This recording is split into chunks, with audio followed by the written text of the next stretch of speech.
Welcome back. I'm Joseph Kyle Rogan, and this is Liminoid Games. Today, I have my copy of the 2 convention-exclusive brand new figures for Star Wars Rivals by Funko Games. These figures were sold at summer conventions in 2023, and they contain 2 figures, a Scout Trooper and Wicket W. Warwick. So I got mine just recently via eBay. They're currently selling for about $20 to $25. Usually you can get shipping included, so it's a very reasonable price for convention exclusives. If you're going to Gen Con, you can snag these for just $10 total. However, only 50 are available per day. So I actually had a family member at Comic-Con in San Diego, tried to get these, they sold out. So I had to get mine on eBay. So if you're going to Gen Con, good luck. Hope you're able to get them. But let's start unboxing. First thing that you should notice is here on the front of the package is the 2023 Summer Convention Limited Edition stickers.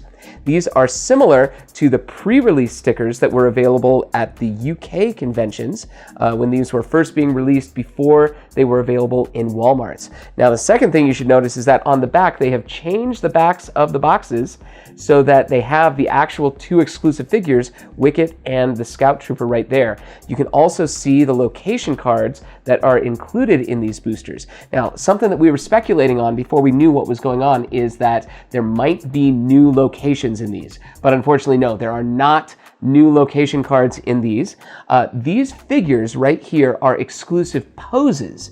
However, these 2 figures will be available in future waves of the product, just in different poses. So we're expecting that these will probably be released in different poses as part of Series 2, hopefully before the end of the year.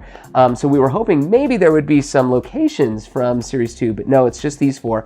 And to make matters worse, they're not even the exclusive locations from the premiere set. There are 4 locations in the premiere set that can only be found in the premiere set. So if you, like me, are trying to track down 2 copies of every location card so that you can play 2-player games where each player gets to select 6 location cards from the entire set, that still means you have to purchase 2 premiere sets. But if you're able to get 1 of every booster, you would have 2 copies of each location. So these 4 location cards right here are going to be duplicates. They are, however, numbered differently, so they will still stand out as collector's items. Okay, let's see if I can very carefully get the shrink wrap off now. There we go. And it looks like they still have the standard booster box tape underneath the shrink wrap. So let's start right here with the dark side booster. So this is the Scout Trooper. Here we go.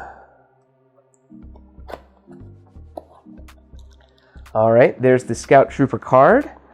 Here are the instructions. Okay, now I want to check the instructions to see if there are images in the instruction sets of these figures, if they updated the instructions.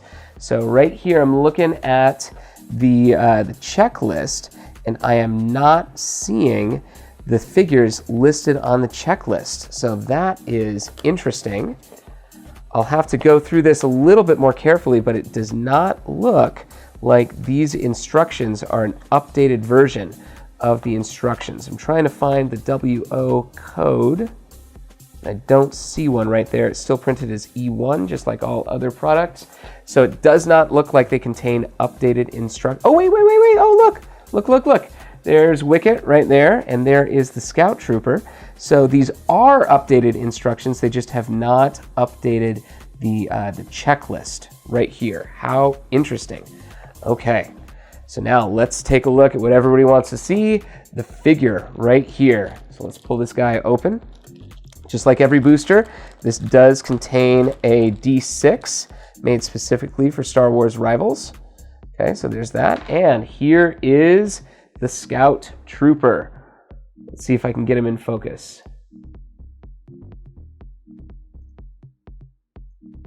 There we go. There is the Scout Trooper, and I'll get some A-roll of this guy up. But just like every other figure in this series, this guy's absolutely incredible looking. Funko definitely went above and beyond with the miniatures for this game. All right, so there is the Scout Trooper. Let's also take a look now at the cards.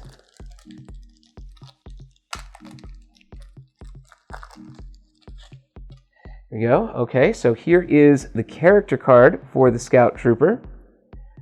And the numbering here says 2 of 2. Okay. And here is his influence is 2, which makes sense for a low-level grunt like a Scout Trooper. Here are the 2 locations. It is the Carbon Freezing Chamber and the Star Destroyer Wreckage. Now you can also take a look here at the numbering. And, looks like the numbering is the same as what we expected before. 3 out of 34. And then 24 out of 34. That is very unusual, but it does list E2 right there. And I'll have to check my old cards to see if that is different. I had been told that that the numbers here would be different. How interesting. Okay, so now let's take a look at the actual character cards. Here's the back is the same as always. We've got the same, we've got the Imperial Trooper tokens, the high ground, the location markers, the influence loss tokens. We have the 2 Imperial Trooper cards at the end. So here's what's going to be interesting. So we've got, here we go. So these are listed as out of 10. Out of 10, which is interesting. So that must mean these Imperial Trooper cards are numbered differently. Yes, so the Imperial Trooper cards are also numbered out of 10. So these are special Imperial Trooper cards. How interesting. Okay, so here's our first Scout Trooper card. There might be more of them. Reveal the top card of your action deck and play it. If the card has a mission, add it to your score pile instead. So that can be very, very powerful, especially if you're able to pair this with some kind of ability that lets you control what is on the top of the deck. Unfortunately, I don't believe there's much of that for the dark side. I know you can do that with a couple characters on the light side. So Scout Trooper, unfortunately, might not have a home right now. We might have to wait until Series 2 before Scout Trooper really has a home on a good team. And that makes sense because Funko did mention that they did not want these figures that currently are convention exclusive to be overpowered in the metagame. They wanted to pick characters that were right in the middle so that they're not so weak that they never see play, but they're not so overpowered that they become part of the meta and change the meta, even though so few people are able to get a hold of them. So yeah, this card right here looks like it is still needing a home on the dark side. So let's go to the next one. Keep on that one. I'll take these 2. Place up to 2 influence loss tokens on enemies at Scout Trooper's location in any combination. If exactly 2 enemies are there, you may place an additional influence loss token, then play another action card. Now, you should always have your ears perked up whenever you see play another action card. That is going to be an extra powerful effect. So this is pretty darn good, placing up to 3 influence loss tokens, as well as playing an additional action card. That's pretty powerful. Okay, and then finally, we've got a mission card. Scout Trooper, yes sir! Scout Trooper has +2 influence this round, pretty standard. If any allies are at their location, Scout Trooper has +4 influence instead. Okay, all right, so this guy wants to be together with other characters and wants to go up against exactly 2 characters. Here's the mission, score from hand if you played more than 1 action card this round. Ooh, that would be an excellent mission for light side characters. For the dark side characters, it makes me wonder, I don't think Count Dooku's ability would trigger this. I'll have to ask that in the Discord, ask the devs, but I'm pretty sure Count Dooku's ability allows you to take an action twice, but not to play more than 1 action. So I will definitely have to look in on Scout Trooper's interaction with Count Dooku there. Okay, so there is the Scout Trooper. Now let's move on to Wicket W. Warwick. Here we go.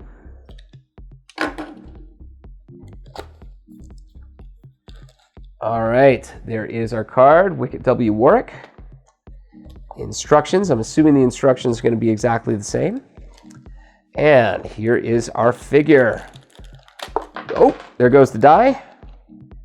And here is Wicket W. Warwick. All right, looking pretty darn good. Looks like mine has a slight imperfection there on the back. Let's see if I can bring that into focus. Oh, no, just a little bit of dust. A little bit of dust there. All right. So there's Wicket W. Warwick. Great details, great blending on the face, stitching on the sides. Now, it does make me wonder what the other poses are going to be. Because I will say both of these characters seem to have pretty generic poses. I can't imagine Wicket's pose getting any more generic and less dynamic here. So it makes me wonder what are the normal poses going to be. I hope they're not going to be the cooler looking figures. But in any case, they're still just absolutely lovely. Really love them. Okay, so there is Wicket. Now let's take a look at Wicket's cards.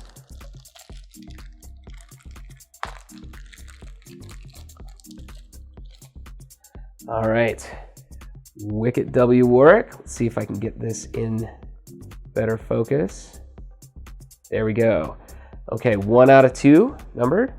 I'm gonna guess Wicket also has low influence. Yep, 2 influence, just like the Scout Trooper. Okay, he has Endor Bunker, which makes sense. All right, and oh, where's the other location? Here it is. The Lars Homestead is the other location card. All right, and we've got the Rebel Trooper and tokens right there. We've got the Rebel Trooper cards right there, numbered 4 and 5. Okay, now let's take a look at Wicket's action cards. Okay, first up, Yubnub. Your characters have +2 influence this round. That's quite nice. That's already it's doing better than Scout Trooper's influence bonus. And notice that it says your characters and not your allies. That's very important. That means Wicket buffs himself as well as your other 2 characters. So your characters have +2 influence this round. A droid ally at Wicket's location has +4 influence instead. Nice. Okay, so it looks like Wicket really wants to pair with C-3PO right now. I'm hoping that in Series 2 they're going to include R2-D2 and maybe even another droid potentially, so that we can see even more allies for Wicket. But people online have already started theory crafting with Wicket and C-3PO. C-3PO definitely looks to be a big part of the meta and one of the better light side characters that people really have been experimenting with. So Wicket should fit in right with him very nicely. Okay, you're a jittery little thing, Wicket. Has +2 influence. Oh, you're a jittery little thing is the name. Wicket has +2 influence this round. For each of your characters with any influence loss tokens on them, you may play another action card. So potentially playing 3 additional action cards in a round. I can see how that would be extremely powerful with C-3PO.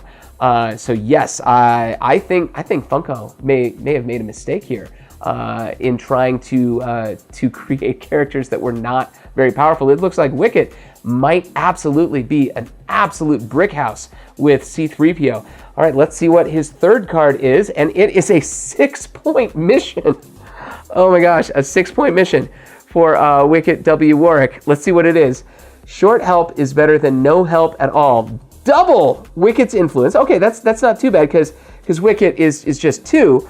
Of course, if you give Wicket +2 from your jittery little thing, Wicket, and then play another action card and play this, then you're doubling it. You're potentially going from 2 all the way up to 8 influence, and that is quite powerful.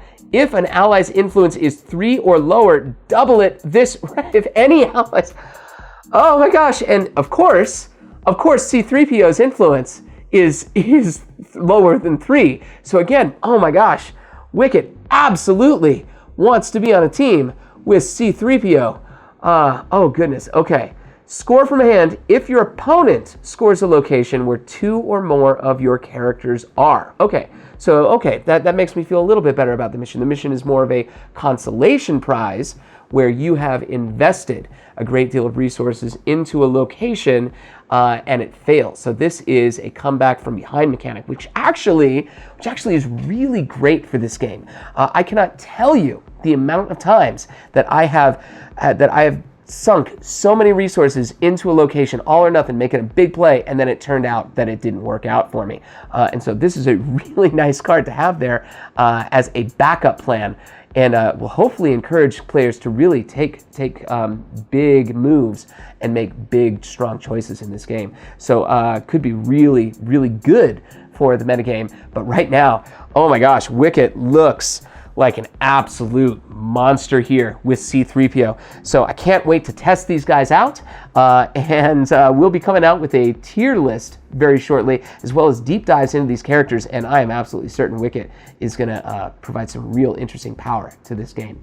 So thank you so much. Please join us on the Liminoid Games Discord server, where we'll be posting all of this information. We'll be including this in the Star Wars Rivals spoiler and checklist. And thank you so much for joining us. Once again, I'm Joseph Kyle Rogan with Liminoid Games.